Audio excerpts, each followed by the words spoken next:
कि अप्सरा होती क्या है, क्या होता है उसका सौंदर्य। ये स्वर्गलोक में रहती हैं। ग्रंथों में इनका पूरा वर्णन है। सौंदर्य की इतनी धनी होती हैं कि अगर साधारण मनुष्य एक बार इन्हें देख ले तो पागल हो जाए। अप्सरा साधना करना 100% सेफ है यदि आपका गुरु चाहे तो सर यूजुअली सुना गया है कि जब लोग अप्सरा की साधना करते हैं वो धन समृद्धि और सब कुछ पाने की एक लालसा में करते हैं, या कह लेते हैं एक चाहत में करते हैं। तो क्या ये सच है? तो कहीं ना कहीं आदमी इच्छा पूर्ति के लिए ही अप्सरा साधना करता है। फिर वो चाहे फाइनेंशियली हो, चाहे फिजिकली हो, चाहे सामाजिक हो। तो ऐसा भी देखा गया है कि एक एक दिन में लोगों ने अप्सरा साधना सिद्ध कर ली हो।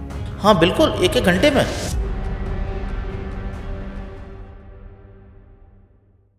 नमस्कार दोस्तों, स्वागत है आपका एक नए एपिसोड में हमारे इस पॉडकास्ट सीरीज़ में, जहां हम जानते हैं और समझते हैं तंत्र साधनाओं के बारे में और उनके रहस्यों के बारे में कि कौन कौन सी साधनाएं क्या क्या रहस्य छुपाए रखती हैं। तो आज हम बात करने वाले हैं हमारे हिंदी साहित्य में सबसे ज़्यादा सुंदर वर्णन करने वाली एक अप्सरा की। हमारे हिंदी संस्थान कह लीजिए या हिंदी शब्दों में, हमारे पुराणों में बहुत ज़्यादा सौंदर्य की बात करे जाए तो हमारा एक ही शब्द आता है, दैट इज़ अप्सरा। क्या होती है ये अप्सराएं और इनकी शक्तियाँ इतनी दिव्य क्यों होती है, और क्या ये हमें धरती पर मिलने आती हैं, और आती हैं तो लोग इन्हें कैसे देख सकते हैं। तो आज इन्हीं सब के बारे में हम जानेंगे हमारे आज के बहुत स्पेशल गेस्ट भैरव वीरेंद्र रुद्रनाथ अघोरी जी के साथ। तो चलिए जानते हैं कि अप्सरा साधनाएं होती कौन सी हैं। तो वेलकम सर, कैसे हैं आप? नमस्कार, मैं बढ़िया। सर, काफ़ी वर्णन हुआ है पुराणों में, हमारी कथाओं में कि अप्सरा के बारे में।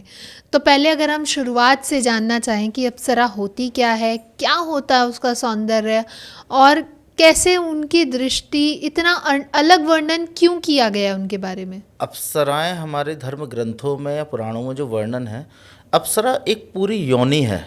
अच्छा। अप्सरा कोई एक स्त्री नहीं है, एक नायिका नहीं है। अप्सरा पर्टिकुलर एक योनि है जो स्वर्गलोक में, हम कहें इंद्रलोक में निवास करती हैं। जी। ये सिंगल होती हैं, इनका जोड़ा नहीं होता है, मतलब अच्छा। इनका मेल पार्टनर नहीं होता। ओके। और इनकी उत्पत्ति ही, जो इनकी रचना हुई है ब्रह्मा जी द्वारा, वो हुई ही केवल इसीलिए है ताकि देवलोक में रह के ये देवताओं का मनोरंजन कर सकें। अच्छा। ये देवलोक की नृत्यांगनाएं हैं जो वहाँ पर नृत्य करती हैं। अच्छा। और देवताओं का एक तरह से हम मनोरंजन करती हैं। जी। खासकर देवता इनका प्रयोग करते थे जो उनके एंटी पार्टी होते थे, चाहे वो असुर हों या राक्षस हों या कोई ऋषि मुनि हो जिसकी तपस्या उन्हें भंग करनी होती थी। अच्छा। उसके लिए, उसकी तपस्या भंग करने के लिए अप्सराओं को भेजा जाता था। ओके। ताकि वो उनका मोह भंग कर सकें, अच्छा। ताकि जो सिद्धियां या जो शक्तियां, जो बल होना चाहिए वो कहीं ना कहीं खंडित हो जाए, वो उन्हें प्राप्त हो ही ना सके। तो देवता इसलिए इनका प्रयोग करते थे। ओके। और ये स्वर्गलोक में रहती हैं। ग्रंथों में इनका पूरा वर्णन है। सौंदर्य की इतनी धनी होती हैं कि अगर साधारण मनुष्य एक बार इन्हें देख ले तो पागल हो जाए। अच्छा। इतनी सौंदर्यवान होती हैं, इसलिए इनका वर्णन प्राथमिकता से किया गया है शास्त्रों में। क्योंकि कई जगह अप्सराओं का वर्णन आया है। कभी किसी मुनि की तपस्या भंग कर दी, कभी किसी की कर दी, जी। कभी किसी की कर दी। यहाँ तक कि हम देखें तो विष्णु जी ने भी अमृत कलश जब बचाया था असुरों से, उसके लिए भी उन्होंने रूप धरा था। जी। वो भी एक अप्सरा के रूप में ही थी, इसलिए इतना वर्णन है इनका। तो सर, क्या आप कुछ हमारी प्रमुख अप्सराओं के नाम बताएंगे और उनके विशेष गुणों के बारे में? देखिए, विशेष अप्सराएं जो इंद्रलोक में है उसमें से एक आती है रंभा, जो अप्सराओं की प्रधान है। अच्छा। जिसे हम कहेंगे मुख्य अप्सराओं में उसकी गिनती है पहले नंबर पर। उसके बाद उर्वशी आती है, फिर मेनका है, ऐसे ही फिर अनेक आ जाती हैं, जिसमें से प्रमलोचा हो गई, तिलोत्तमा हो गई, है ना, कृतिकीर्ति हो गई। ये कई ऐसी अप्सराएं हैं जो विशेष अप्सराओं में गिनती होती है इनकी। ये सब अपने एक विशेष कार्य के लिए निपुण होती हैं। अच्छा। जैसे रंभा प्रधान अप्सरा है। रंभा का काम है केवल मोहित करना, वो सभा को मोहित करती है। ऐसे ही प्रमलोचा अप्सरा है, वो भौतिक सुख प्रदान करती है। तो सबके दायित्व अलग अलग बने हुए हैं। तो ये कुछ विशेष नाम हैं जो हमारे ग्रंथों में बहुत आयत आए हैं, रिपीट हुए हैं बार बार। बिल्कुल सही। रंभा उर्वशी से हम नॉर्मली भी अगर हम बात करें कि कोई अगर पुराने हम ग्रंथ देखते थे या सुनते हैं तो कहीं ना कहीं रंभा और उर्वशी का वर्णन बहुत किया बहुत गया बार है। आता है। और कहीं ना कहीं अगर हम बात करें सबसे ज़्यादा अगर किसी को सौंदर्य का वर्णन करना है, अति सौंदर्यशील का वर्णन करना है, तो वो रंभा और उर्वशी से ही उसकी संज्ञा दी जाती है। तो सर बेसिकली इनकी जो इतनी सौंदर्य का हर जगह इतना प्रचार है, इतना वर्णन है, ये क्यों है? ये सिर्फ बाहरी सौंदर्य है या अंदरूनी शक्ति का भी कमाल है? और ये लोग जो पूजती हैं, ये किन को पूजती हैं, किन देव गुरु को पूजती हैं या मानती हैं? देखिए, अप्सराएं सौंदर्यवान हैं, इसमें कोई शक नहीं है, क्योंकि मैंने भी साधनाएं की हैं, मैंने भी अप्सराओं का साक्षात्कार किया है। जी। तो मैंने देखा है उन्हें। अप्सराओं से सुंदर इस धरती पर तो कोई नहीं है। अच्छा। ब्रह्मांड में है लेकिन धरती पर कोई नहीं है। इतनी सौंदर्यवान, इतनी गुणी होती हैं ये, और हमेशा ही छोटे कपड़ों में ही रहती हैं। अच्छा। जिससे इनका रूप एक अलग ही दिखता है। इसलिए इनके ग्रंथों में अच्छे खासे वर्णन दिए हैं, विवरण दिए हैं। जी। सौंदर्यवान, रूपमती, लावण्य, ये सब इनके नाम बोले जाते हैं, कहे जाते हैं। और अगर एक पूजने की बात करें तो सारी अप्सराएं शिव जी को इष्ट मानती हैं। ये शिव आराधना में करती हैं ज़्यादातर। अच्छा। इसीलिए सावन के महीने में अप्सरा की साधना हम नहीं करवाते। अच्छा। सावन के महीने में हम अप्सरा साधना नहीं करवाते, क्योंकि सारी अप्सराएं शिव भक्ति में लीन होती हैं उस माह, तो साधना करने का कोई फल आपको प्राप्त होगा ही नहीं। इसलिए हम अप्सरा साधना सावन के महीने में नहीं करवाते। ओके। तो जब कोई साधक अप्सरा की साधना करना शुरू करता है तो क्या उससे पहले कोई उसे सिद्धि, कोई गुरु दीक्षा लेनी पड़ती है? कोई भी साधना शुरू करने से पहले आपको एक भौतिक गुरु की आवश्यकता होती है। ये 100% सत्य है, चाहे फिर वो आप अप्सरा करें या भूत प्रेत या अन्य योनि करें। ओके। यहाँ हम बात अप्सरा की करते हैं, तो आपको योग्य गुरु का मार्गदर्शन चाहिएगा जो आपको उसके फ़ायदे और उसके तरीके बता सके कि आप साधना में आगे कैसे बढ़ना है आपको। क्योंकि अप्सरा साधना के लिए साधक को स्थिर मानसिकता का होना चाहिए, संयमी होना चाहिए, और जितना हो सके ब्रह्मचर्य का पालन करने वाला होना चाहिए। आपको स्त्रियों की इज्जत करना आना चाहिए। अच्छा। कम बोलना हो। ये सारे नियमों का पालन करोगे आप जल्दी ही सिद्धि पालोगे, क्योंकि अप्सरा वो सारे गुण देखती है अपने साधक में जो उसे चाहिए। साधक में कोई भी अवगुण ऐसा ना हो जो उसे नापसंद हो। अच्छा। अब ये सारा ज्ञान केवल आपको भौतिक गुरु दे सकता है। जी। तो आप किसी योग्य गुरु से पहले दीक्षा लें, फिर उसके संरक्षण में उनसे ज्ञान प्राप्त करके ही आप कोई साधना आगे करें, तो आपको लाभ मिलेगा। ओके। तो सर क्या कोई भी साधना कर सकता है अप्सरा की, या अप्सरा साधना करना क्या सेफ है, या इसमें भी कोई नुकसान पहुंचने की? देखिए, हमने जो तंत्र बनाया है वो सबके लिए है। हमने 21वीं सदी के तंत्र का निर्माण किया है, जो हमने पिछले तंत्र को रिप्लेस किया है एक नई चीज़ों के साथ। अच्छा। नए तरीक़ों से, आज की ज़रूरतों के हिसाब से। तो उसमें हमने यही कहा है कि हम तंत्र सबके लिए है।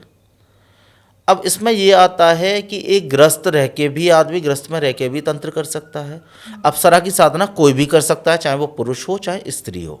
अच्छा। पहली बात तो पुरुष प्रेम का रूप में कर सकते हैं, जो अविवाहित हैं वो पत्नी रूप में भी कर सकते हैं, जो विवाहित हैं वो एक दोस्त के या मित्र के रूप में भी कर सकते हैं, जो हमारी स्त्री साधिकाएं होती हैं, फीमेल साधिकाएं हैं, वो बहन के रूप में कर सकती हैं, माँ के रूप में कर सकती हैं।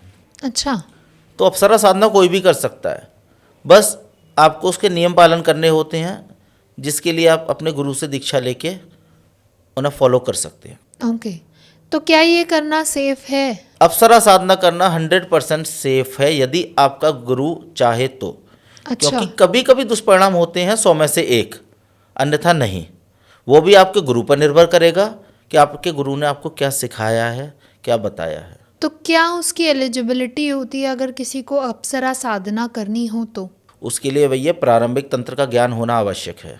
ओके। आपको यदि प्रारंभिक तंत्र का ज्ञान आता है, आप साधना योग्य हो, आपकी बैठक स्थिर है, मन स्थिर है, मन आपके कंट्रोल में है, आपका मस्तिष्क आपके कंट्रोल में है, आप साधना योग्य हो, अच्छा। फिर आपको भटकने की आवश्यकता नहीं है, आप कोई भी साधना कर सकते हो। तो सर, जब कोई साधक अप्सरा साधना करता है तो कभी ऐसा देखा गया है कि साधना के दौरान साधक से कोई ऐसी गलती हो गई हो जिससे अप्सरा रुष्ट हो गई हूँ और वहाँ दुष्परिणाम देखने को मिले हों? ऐसे कई केस हैं जिनमें अप्सराएं रुष्ट हुई हैं साधक से, लेकिन दुष्परिणाम की बात करें तो ज़्यादा नहीं। एक आधी केस में दुष्परिणाम हुए हैं, वो भी उस शर्त पे हुए हैं कि यदि आप साधना कर रहे हो, आपसे कोई त्रुटि हुई है और आपने अपने गुरु को नहीं बताया, वो अच्छा। आप उस बात को हजम कर गए कि शायद गुरु डांटेगा या फटकारेगा, इस डर से आपने गुरु को नहीं बताया, लेकिन अप्सरा को इस चीज़ का बेनिफिट मिल गया आपको दंडित करने का। क्योंकि जब आपने अपने गुरु के साथ ही वो बात छुपा दी, छल किया ना गुरु से आपने, तो ये चीज़ अप्सरा ने नोट की, वो कहीं ना कहीं आपको दंड का देगी इस चीज़ का। अच्छा। अब दंड में वो आपको मानसिक क्षति दे सकती है, शारीरिक क्षति दे सकती है, बस इतना ही ये करती है, इससे ज़्यादा कुछ नहीं कर पाती हैं। और ये भी 100 में से 1 केस में होता है, बाकी किसी में नहीं, क्योंकि ये इतनी शांत होती हैं, इनका स्वभाव इतना शांत होता है, ये किसी का अहित करती ही नहीं है, चाहे साधक इनका हित करने की सोचे तब भी जो उसका हित नहीं करती है। अच्छा। तो सर, यूजुअली सुना गया है कि जब लोग अप्सरा की साधना करते हैं वो धन, समृद्धि और सब कुछ पाने की एक लालसा में करते हैं, या कह लेते हैं एक चाहत में करते हैं। तो क्या ये सच है? बिल्कुल सत्य है। साधक साधना करता ही किसी उद्देश्य की प्राप्ति के लिए है, बिना किसी उद्देश्य प्राप्ति के लिए कोई साधना होती ही नहीं है। जब तक आपके मन में कोई लोभ नहीं होगा, आप उसमें आगे बढ़ोगे ही नहीं। आप कुछ ना कुछ इच्छा के साथ बैठते हो साधना करने। जितने भी मेल साधकों की बात करूं, अब जो पत्नी रूप में साधना करना की इच्छा लेके बैठा है, तो उसे तो भौतिक सुख चाहिए ना, ताकि वो अप्सरा को पत्नी बनाएगा, उससे भौतिक सुख लेगा पत्नी के रूप में। जो मित्र के रूप में करना चाहता है, उसे एक मित्र चाहिए, और मित्र बनेगी अप्सरा जब, तो वो धन संपन्नता देगी ही देगी, वैभव आपके पास आएगा चल के, धन आपके पास चल के आएगा, क्योंकि अप्सरा आपके मार्ग बनाती है धन के। वो आपको राजशाही जीवन दे देती है सिद्ध होने के बाद। आप घर बैठे भी 50 जगह से इनकम प्राप्त कर सकते हो। अच्छा। वो इतना आपका माइंड शार्प करेगी, इतने रास्ते बना देगी। तो कहीं ना कहीं आदमी इच्छा पूर्ति के लिए ही अप्सरा साधना करता है, फिर वो चाहे फाइनेंशियली हो, चाहे फिजिकली हो, चाहे सामाजिक हो। ओके। तो क्या क्या बेनिफिट्स आपके जब आपने एक्सपीरियंस किए, इतने आपने भी अप्सरा साधना करी, आपने कितने साधकों को कराई भी होगी, तो क्या क्या एक्सपीरियंस आपको देखने को मिले?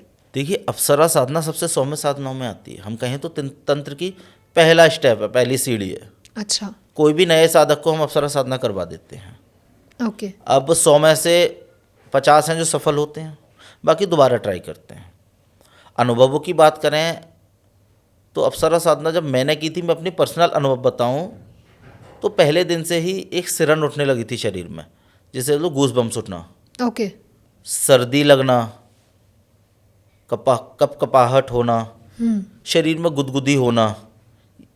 अगर ये सब हो रहा है साधक के साथ, तो उसकी साधना अच्छी जा रही है। अच्छा।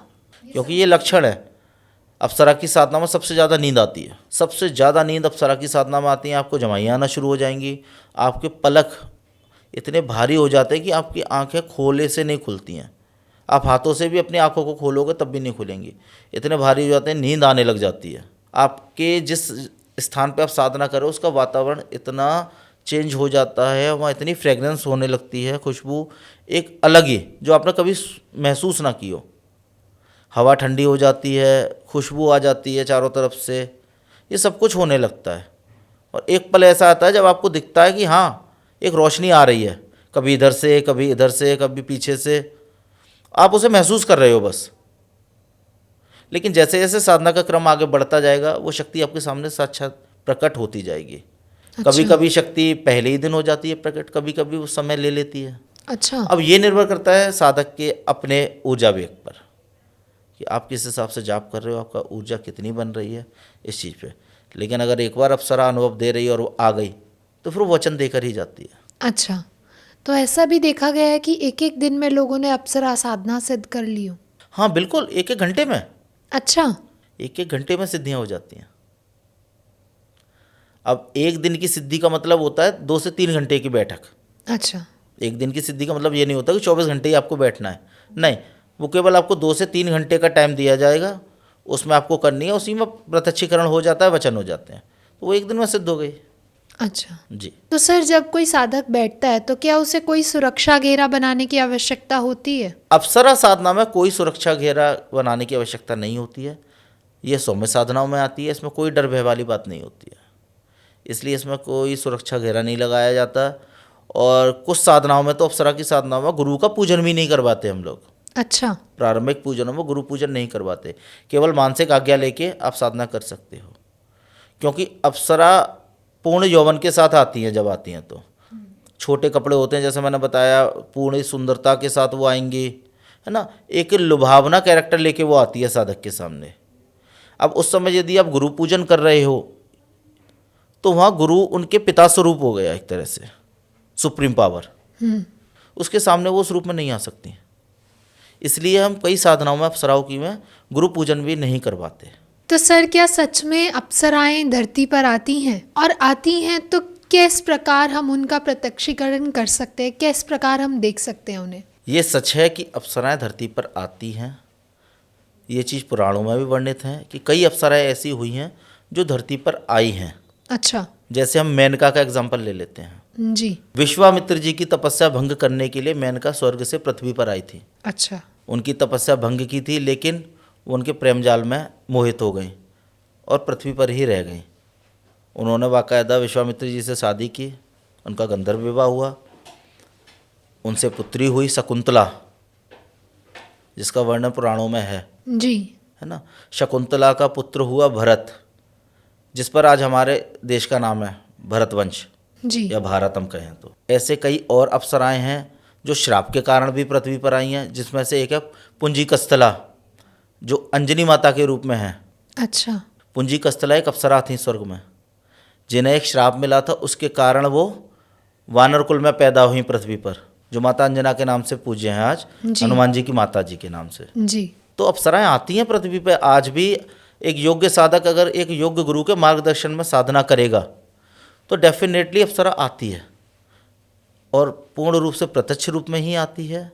आप जिस रूप में जिस भाव से साधना करोगे उसी भाव से आती है। ओके, तो ये संभव है, बस ज़रूरत है आत्मबल की, एकाग्रता की, संयम की। ओके, और यदि साधक ये सारे नियम पालन करेगा तो अप्सरा जरूर आती है। ओके। तो सर जब कभी आप अपने एक्सपीरियंस अपने साधकों के साथ शेयर करते हैं, आप उन्हें बताते हैं कि ऐसे ऐसे आपको फील होगा या ऐसे ऐसे ये चीज़ें आपके साथ होंगी, घटित होंगी, तो उनका क्या अंदर से रिएक्शन आता है? क्या उनके पास अंदर अंदरूनी उनकी क्या ऊर्जाएं जागती हैं कि अच्छा ऐसा होगा? और कभी ऐसा हुआ है कि उन्होंने भी ये सेम फील किया हो? हाँ, अप्सराओं के अनुभव देखिए, सभी में अनुभवों की बात करें तो अनुभवों में अप्सरा के अनुभव लगभग सेम आते हैं सबके।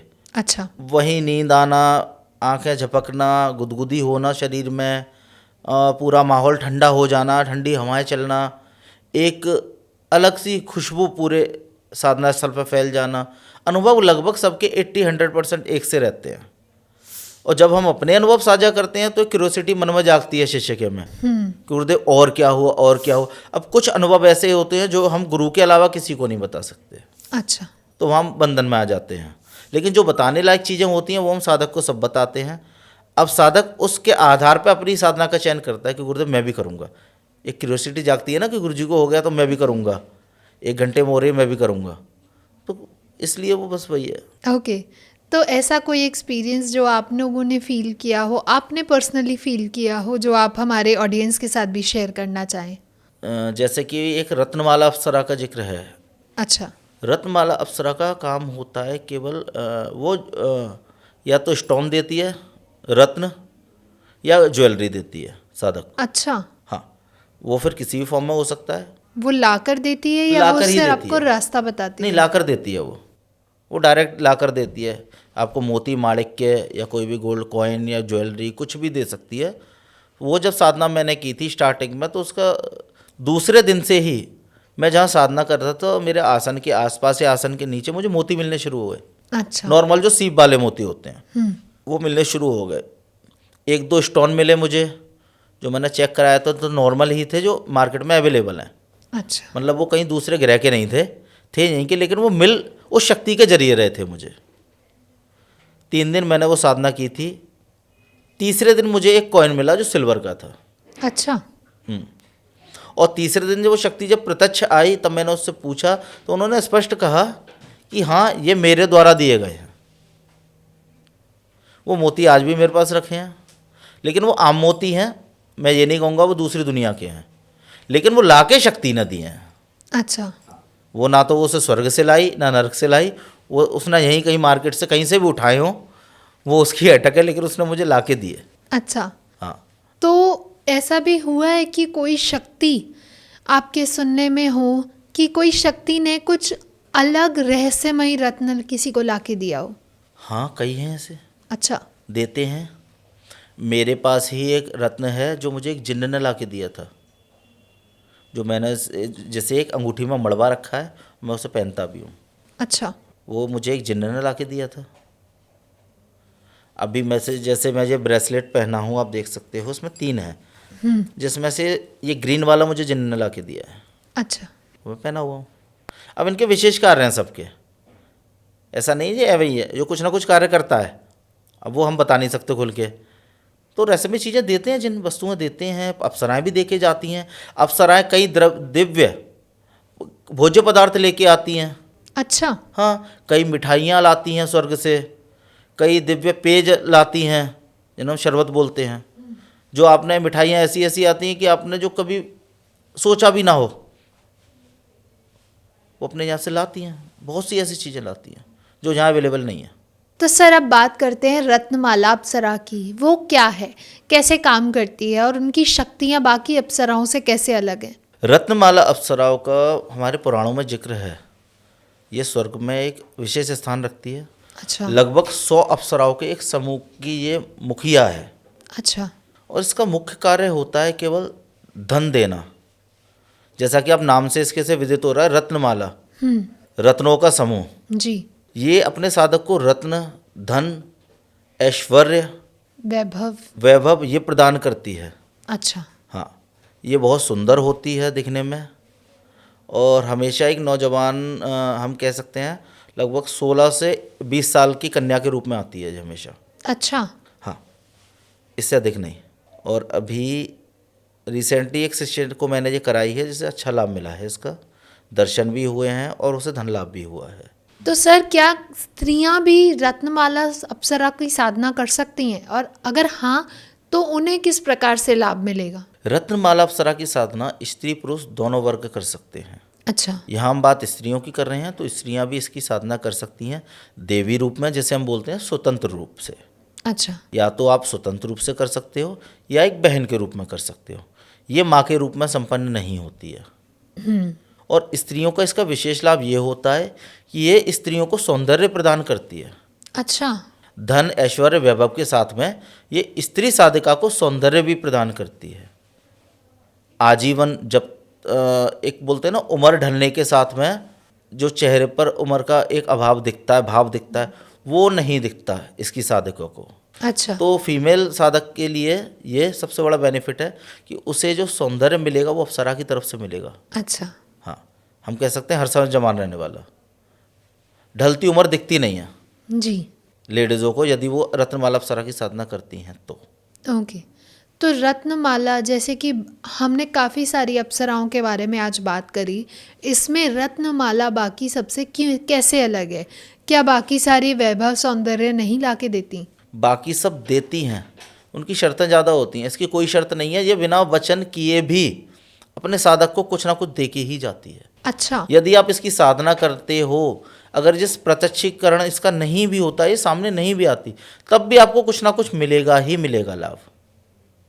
ये सबसे बड़ा बेनिफिट है इसका, इसीलिए ये सबसे अलग है। प्लस जैसा कि मैंने बताया 100 अप्सराओं का एक समूह है जिसकी ये मुखिया है, तो इसके साथ 100 अप्सराएं और चलती हैं। अच्छा। तो उसमें से कोई ना कोई तो कनेक्ट करती है साधक से। बिल्कुल सही। अगर मुख्य ये ना आए तो कोई और आए, लेकिन होता है, सफलता मिलती ही मिलती है। और कितने दिन में ये अप्सरा सिद्ध हो जाती है? ये पूरा 3 दिन का प्रयोग होता है, 3 दिन की साधना होती है, 3 दिन का विधान है, 3 दिन में ही ये अप्सरा प्रत्यक्ष हो जाती है। ओके। तो जैसे कि अभी हमें पता भी है और आपने हमें बताया भी कि आपकी रत्नमाला अप्सरा का शिविर अभी आरंभ होने वाला है, तो थोड़ा उसके बारे में हमें विस्तार से बताइए। आने वाले दिसंबर में 12, 13 व 14 तारीख को मैं अपने सानिध्य में मथुरा में रत्नमाला अप्सरा का शिविर आयोजित कर रहा हूँ, अच्छा। जिसमें कोई भी मेल या फीमेल भाग ले सकता है। बस उसकी कुछ शर्तें हैं, जैसे कि जो भी साधक आएगा उसे नित्य वाला जो हम एक बेसिक पंचोपचार पूजन बोलते हैं वो करना आना चाहिए। ओके। और उसकी खुद की आसन पर बैठने की जो कैपेसिटी है वो लगभग 3 घंटे की होनी चाहिए मिनिमम, अच्छा। क्योंकि इसका जो जाप होगा वो लगभग 2.5-3 घंटे का होता है, तो वो उतना उसकी बैठक होनी चाहिए। और मानसिक बिल्कुल एकाग्र होना चाहिए, पूजा पाठ करने वाला हो, मानसिक स्थिरता हो। डर इसमें कोई है नहीं, मैं अपने सानिध्य में कराऊंगा। आप आराम से इसका लाभ ले सकते हो, जो भी करेगा उसे कुछ ना कुछ लाभ मिलेगा ही मिलेगा। और अगर मैं अपने सानिध्य में करा रहा हूँ तो 100% नहीं कहूँगा, लेकिन 90% कुछ ना कुछ मैं दिलवा ही दूंगा साधकों को। अच्छा। हाँ, तो क्या कोई नया साधक भी इसको ज्वाइन कर सकता है? बिल्कुल, कोई भी नया साधक जिसने अभी तक कोई गुरु धारण भी नहीं किया है वो भी इसे ज्वाइन कर सकता है, क्योंकि पूर्ण रूप से सात्विक और बहुत सरल साधना है, ज़्यादा ठटकरम इसमें कुछ नहीं है। ओके। और 12, 13, 14 को है, मथुरा में है। रजिस्ट्रेशन इसके 10 दिसंबर तक ओपन है। ओके। जो भी भाग ले वो हमें संपर्क कर सकता है। साधकों को अपने साथ में पहनने के लिए लाल वस्त्र, लाल आसन और स्फटिक की माला लेकर आना है। अच्छा। और बाकी सारा आपके रहने खाने का, पूजन सामग्री का सारा इंतजाम हमारी तरफ से किया जाएगा। आपके होटल में रुकने की व्यवस्था, आपके दोनों टाइम का खाना, सुबह का नाश्ता, पूजन सामग्री साधना, वो सब हमारी तरफ से रहेगा। उसका जो एक पर्टिकुलर चार्ज है वो आपको 3 दिन का जमा करना पड़ेगा और आप इसमें भाग ले सकते हो। क्या रहेगा इसका रजिस्ट्रेशन चार्ज? इसका कंप्लीट 3 दिन का जो हमने एक शुल्क निर्धारित किया है वो 7,500 रुपये है। अच्छा। जिसमें होटल में आपका रुकना, दोनों टाइम का खाना, नाश्ता, बीच में जो चाय पानी होगा वो, और पूजन सामग्री, सब कुछ इसी में इंक्लूड है। ओके। 3 दिन का? जी, 3 दिन का। ठीक है सर। और अगर कोई आपको संपर्क करना चाहे तो वो कैसे करे? वो हमारे संस्था के नंबरों पर संपर्क कर सकता है। ओके। तो सर की संस्था के जो नंबर हैं वो हम नीचे डिस्क्रिप्शन बॉक्स पर डाल देंगे। आप सर को संपर्क कर सकते हैं और अप्सरा साधना सिद्ध कर सकते हैं। तो thank you so much sir, आज बहुत कुछ नया हमने जाना, रत्नमाला अप्सरा के बारे में जाना कि क्या क्या बेनिफिट्स वो हमें देती है, और काफ़ी अप्सराओं की जो हमने रहस्यों के बारे में आपसे जाना। और आई गेस कि हम आगे आने वाले पॉडकास्ट में भी काफ़ी ऐसे रहस्यों के बारे में बातचीत करेंगे। तो थैंक यू एवरीवन। अगर आप लोगों को भी पसंद आया तो do not forget to like, share, comment and subscribe the channel. And अगर आपके कोई प्रश्न है, कोई सुझाव है, प्लीज़ हमें कमेंट सेक्शन में भी बताइए। हम आगे आने वाले पॉडकास्ट में उन्हें ज़रूर कवर करने की ट्राई करेंगे। तब तक के लिए स्टे हैप्पी, स्टे सेफ। धन्यवाद।